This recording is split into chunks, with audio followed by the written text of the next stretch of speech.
আজকে খুব গুরুত্বপূর্ণ একটি কমেন্টসের অ্যান্সার করব।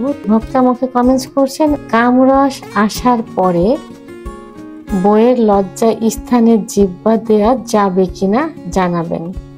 দেশের এবং প্রবাসের ভাই বোনদের প্রতি সালাম। আসসালামু আলাইকুম। আমি প্রভাষক ডাক্তার রিক্তা পারভিন, হোমিওপ্যাথি এবং আয়ুর্বেদিক চিকিৎসক। যে কমেন্টসটা বর্তমান অনেক যুবকই করছে, অনেক বিবাহিত যুবক অবিবাহিত যুবক একই প্রশ্ন করছে, তাই আজকে এই এর গুরুত্বটা দেখেই আমি কমেন্টসের অ্যান্সার করছি। মানে কামরস আসার পর বইয়ের লজ্জা স্থানে জিহ্বা দেওয়া যাবে কিনা জানাবেন। ধন্যবাদ খুব সুন্দর একটা কমেন্টস করার জন্য। অনেক যুবকই বর্তমান যে প্রশ্নটা করছেন যে বইয়ের যৌন স্থানে যোনিপথে মুখ দেওয়া যাবে কিনা, অথবা অর্গাজম হলে যে কামরস আসে, অথবা বীর্যপাত হলে যে পানির মতো রস আসে, এটা পান করা যাবে কিনা, এমন প্রশ্নই করে থাকেন। প্রথমে আমি বলবো যে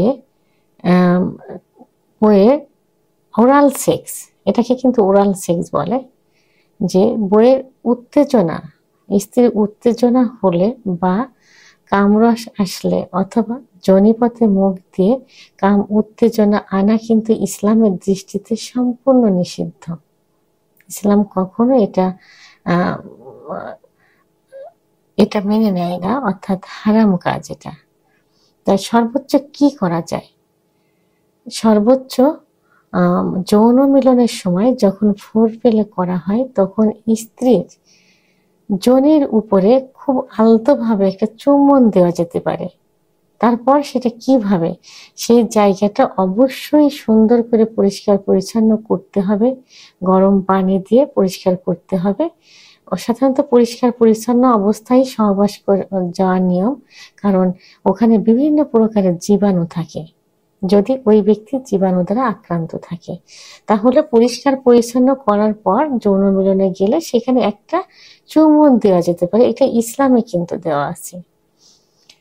তো এখন কামরস বের হলে সেখানে যদি মুখ দেওয়া যায়, এবং মুখ দিলে কিন্তু ওখানে মুখ বা জিহ্বা দিলে অবশ্যই কামরসটা মানে কিছুটা হলে তো খেতে হয় বা খাওয়া হয়ে যায়, চলে যায়, মুখের ভিতর চলে যায়। তো ওখানে মুখ দিলে কিন্তু অর্গাজম যে উত্তেজনা আসে অধিকতর বেশি হয়ে কিন্তু অনেক সময় মেয়েরা বীর্যপাত করে ফেলে। তো এই বীর্যপাত কিন্তু একটা নাপাক পানি, আর ইসলাম কখনো নাপাক জিনিস মেনে নেয় না, বা সেটা কিন্তু ইসলামের দৃষ্টিতে হারামের অন্তর্ভুক্ত। তাই কখনোই উচিত না কামরস বা কামরস এবং বীর্যপাত সেটা পান করা। মহিলাদের যোনিপথে বিভিন্ন রকমের রোগ জীবাণু থাকে। তো সেই রোগ জীবাণু কিন্তু মুখের মাধ্যমে ছড়াই যাবে, বা মুখে ক্যান্সারও হতে পারে। এসটিডি বা যৌন সংক্রান্ত জীবাণু ছড়ায় এর মাধ্যমে। যৌন রোগ, এমনকি ক্যান্সারও, যৌন রোগ তো হতেই হবেই, এমনকি ক্যান্সার পর্যন্ত কিন্তু হতে পারে।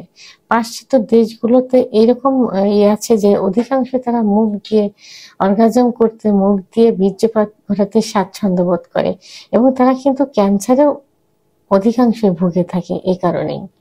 এই জন্য মহিলাদের যখন অর্গাজম হয়, তখন যে কামরসটা আসে, কখনোই উচিত না স্বামীকে সেখানে মুখ দেওয়া। কারণ সেক্স উত্তেজনা আনা এবং সহবাসের সুখ পাওয়ার মতো অনেক পজিশন আছে, অনেক জায়গা আছে। তো মুখ দিয়ে সেই জায়গাটা কখনোই আদর করা ঠিক না, কারণ এই রোগ জীবাণুগুলো এবং ইসলামের যে অবৈধতা, যে হারাম, সেটা কখনোই করা উচিত না। স্ত্রীর বা মহিলাদের যোনিপথে মুখ দেওয়া কিন্তু রুচিহীনতার পরিচয়, বিকৃতি রুচির পরিচয়। যেসব পুরুষ এই যৌনতা নিয়ে সবসময় ব্যস্ত থাকে এবং যৌনতাকে বিভিন্ন ভঙ্গিতে তারা সুখ পেতে চায় এবং মুখ দিয়ে যারা বীর্যপাত ঘটাতে চায় এবং স্ত্রীর কামরাস খেতে চায় বা পান করতে চায়, এরা সম্পূর্ণ কিন্তু বিকৃতি রুচির পরিচয় এদের। এরা কিন্তু স্মার্ট কোনো পুরুষ কিন্তু এ কাজ করবে না। যেসব পুরুষ সবসময় এইগুলো নিয়ে ব্যস্ত থাকে এবং তাদের চেহারা দেখলেই কিন্তু বোঝা যায় যে এদের রুচিটা কেমন, এবং তাদের চেহারায় কোনো লাবণ্যতা থাকে না, কোনো ইনোসেন্ট ভাব থাকে না, তাদের ভিতর বিকৃতি রুচির যে পরিচয় সেটা তার মুখে বা ফেসেই কিন্তু ভেসে ওঠে। তো ভিডিওটি সম্পর্কে যদি কোনো মতামত থেকে থাকে অবশ্যই কমেন্টসের মাধ্যমে জানাবেন।